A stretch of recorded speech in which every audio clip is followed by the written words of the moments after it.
Sahabat bulu tangkis, ajang Thomas dan Uber Cup akan digelar 8 Mei hingga 15 Mei mendatang di Impact Arena Bangkok. Kejuaraan bulu tangkis bergu yang amat bergengsi ini menjadi target bagi negara-negara peserta untuk menunjukkan kekuatannya. Tim Thomas Indonesia merupakan juara bertahan, di mana tahun lalu Anthony Ginting dan kawan-kawan sukses menaklukkan Cina di babak final.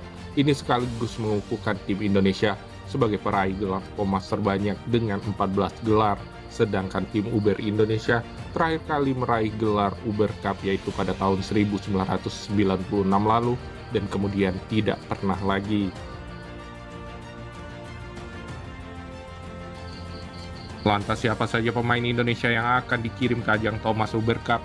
Karena pemain yang akan berlaga di SEA Games tidak akan dikirim ke ajang Thomas Uber Cup, maka berikut ini kekuatan bulu tangkis Indonesia, prediksi Badminton Talk TV di ajang Thomas Uber 2022. Untuk tim Thomas Indonesia, nama Anthony Ginting yang menempati ranking 5 dunia saat ini tentunya akan menjadi tunggal pertama Indonesia di Thomas Cup. Namun tentunya kepercayaan diri Anthony Ginting harus ditingkatkan karena belakangan ini ia mengalami penurunan performa yang mengkhawatirkan. Apalagi yang akan menjadi lawan di fase grup adalah Thailand, Korea, dan Singapura yang memiliki tunggal utama sangat baik seperti Kunlaput Pitisan dan Loh Ken Yew. Jonathan Christie tetap diandalkan di tempat kedua karena ia berada di ranking 8 dunia. Penentu kemenangan Indonesia di ajang Thomas Cup lalu sedang dalam performa yang cukup baik belakangan ini. Jonathan Christie juga baru saja sukses meraih gelar di Swiss Open dan runner-up di Korea Open. Tentunya ini menjadi angin segar bagi Jojo yang grafiknya sempat menurun pasca Olimpiade dan sempat positif corona 2 kali.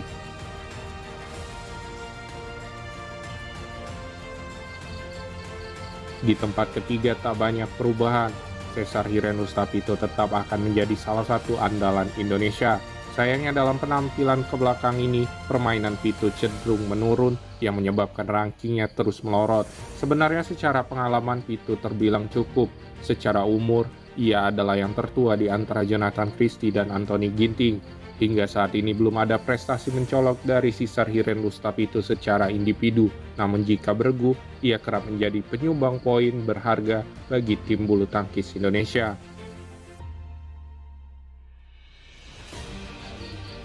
Untuk tunggal keempat Indonesia sepertinya Iksan Leonardo Rumba yang menjadi pilihan.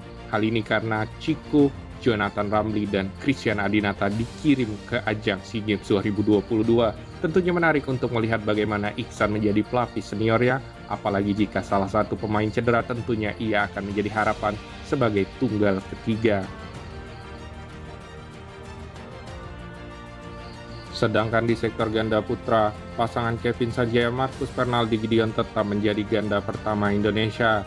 Namun apakah akan sepenuhnya tampil tentunya masih diragukan sebab kondisi Gideon pasca operasi masih menjadi tanda tanya hingga saat ini.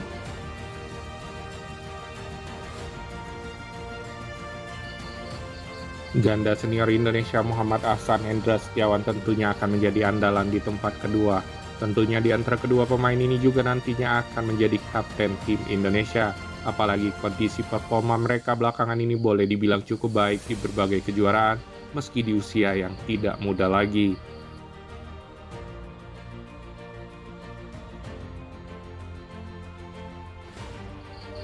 Pasangan Fajar Alfian Muhammad Rian Ardianto masih diandalkan di tempat ketiga ganda putra.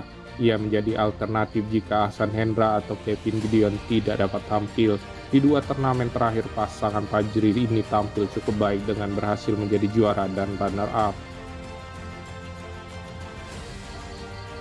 Sedangkan di tempat terakhir adalah pasangan juara All England 2022 Muhammad Sohibul Fikri Bagas Maulana. Tentunya performa menajak pasangan ini bisa menjadi andalan untuk dimainkan di fase grup. Tim Thomas Indonesia boleh dibilang sempurna secara materi pemain sehingga merupakan unggulan pertama. Namun hal itu tak boleh membuat jumawa karena Indonesia berada di grup yang boleh dibilang neraka. Strategi pelatih dan kesiapan pemain akan menentukan apakah Indonesia bisa lolos dari hadangan tuan rumah Thailand, Korea Selatan, bahkan Singapura. Lantas bagaimana dengan tim Uber? Tampaknya Indonesia lebih memprioritaskan ajang SEA Games. Hal ini boleh dibilang rasional dan tepat. Di ajang Uber Cup, PBSI lebih menurunkan beberapa pemain mudanya seperti berikut ini. Tunggal putri Asti Dwi Widyaningrum dijadikan tonggak utama tunggal putri. Pemain peringkat 248 dunia ini boleh dibilang belum memiliki pengalaman yang banyak, namun tentunya diharapkan bisa mengasah pengalamannya yang saat ini sudah berusia 22 tahun. Selanjutnya ada nama Komang Ayu Cahaya Dewi yang akan menjadi tunggal kedua. Pemain 19 tahun asal Bali ini menjadi harapan Indonesia kedua karena saat ini berada di ranking 311 dunia.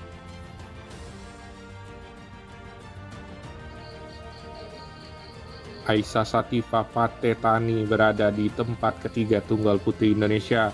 Juara Bahrain International Series ini saat ini menempati ranking 316 dunia.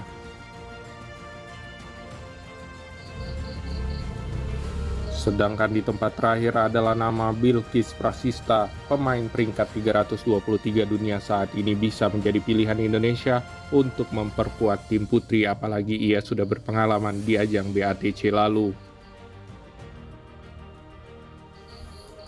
Sedangkan di sektor ganda putri, Nita Violina Marwah Putri Saiha akan menjadi pilihan di tempat pertama.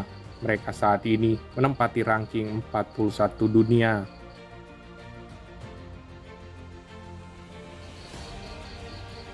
Febriana Dwi Puji Kusuma Amalia Cahaya Pratiwi menjadi ganda kedua tim Uber Indonesia.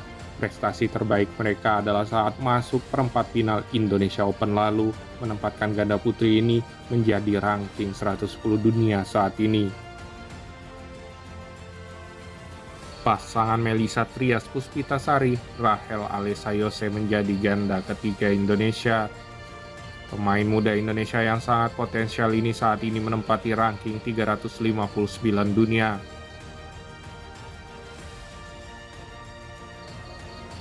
Terakhir adalah nama pasangan Lani Triamayasari Jessita Putri Miantoro. Pasangan muda ini menjadi salah satu skuad yang tersisa dan sukses menjadi salah satu pemain andalan Indonesia untuk menjuarai ajang badminton Asia Team Championship lalu. Nah, sahabat bulu tangkis, sekali lagi daftar pemain ini adalah prediksi, namun bisa jadi ini adalah hal yang akurat 100%. Menurut kalian, mampukah tim Indonesia meraih gelar juara? Tulis dukungan kalian di kolom komentar.